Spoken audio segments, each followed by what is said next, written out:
Hey, it's Linda Rayner of lindarayner.com, career strategist, speaker, and coach. And in this video, I'm going to teach you 3 tips in order to answer the tell me about yourself interview question the right way so that you can stand out in front of hiring managers and ideally land more job offers.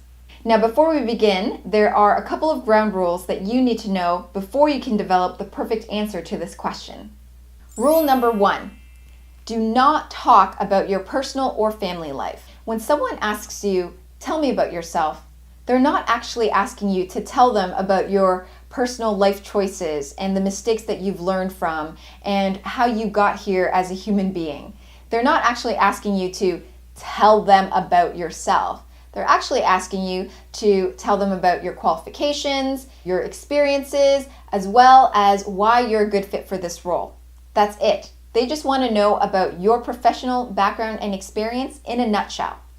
Rule number 2, do tell a story. Even though I said you shouldn't be telling them your life story, you do want to tell them your professional work story. I'll get into details about this a little later, but essentially a good professional work story means that it needs to be engaging, compelling, clear, and complete. So now that we've got the ground rules out of the way, let's move on to our 4 major tips on how to answer the tell me about yourself interview question. Okay, so let's start off with tip number 1. Tip number 1 is to give a snapshot of your work history. So what this means is you're going to go back in time to the earliest professional job that you've ever held, and you're going to start your story from there. So you're essentially going to describe what company you worked at, what the title was that you held when you were in that position, how long you stayed in that position for, and most importantly, what were your major responsibilities in that position. So for example, let's just say that you started off your career 5 years ago as a financial analyst. Okay, let's just make this up. Let's just use another accounting example.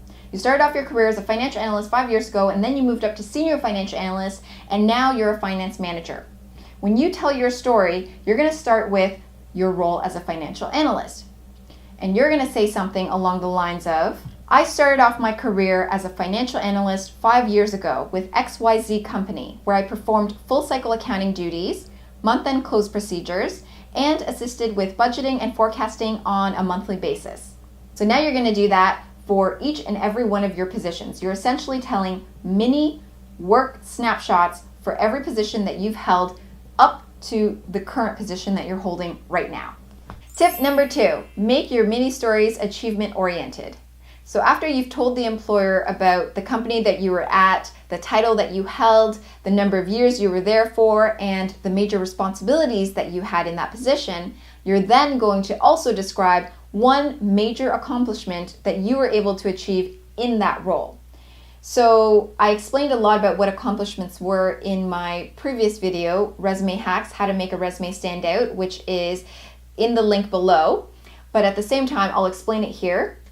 An accomplishment is any time where you have saved time, saved money, improved processes, improved profitability. I mean, anything where you've done something that has created a quantifiable, ideally quantifiable result for your company or your department. So to add on to our example, you would say, in that role, a major accomplishment I'm most proud of was that I was able to reduce the time spent on month-end procedures by developing an Excel model which automated a major accounting process.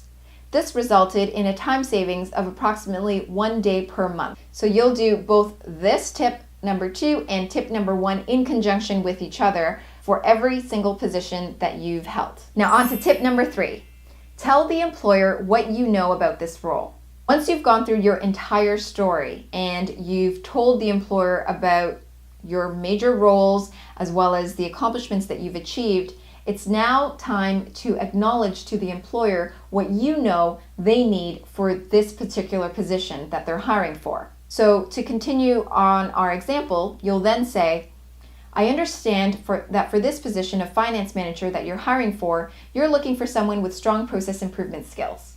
The reason why this is so important and that so many people don't do this is because what it does psychologically is that it tells the employer that not only are you aware of your abilities and your achievements, but that you're also aware of his or her needs as well and what they're looking for. And when you can say something as simple as just simply acknowledging, I'm aware that, for this role you need process improvement skills and abilities, it's creating a connection with the employer. It's not you any longer just talking at them, you're talking to them.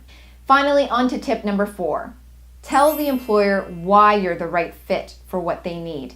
This is the icing on the cake. It's the cherry on top, and it's the one thing that many, many people do not even bother to say when they're answering this or many other interview questions. And that is to tell the employer to literally spoon feed them, to maybe even brainwash them into understanding why you are the one and only and perfect fit for this position. So to add on to our example, you would say something like, overall, due to my strong background and achievements in successfully identifying gaps and creating efficiencies, I am confident I'll be able to succeed in this role that you're hiring for.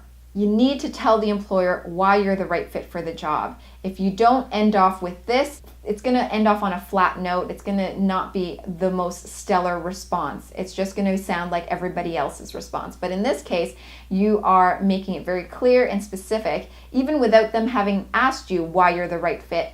You're literally just feeding it to them and telling them, I'm the right fit for the role, above all else.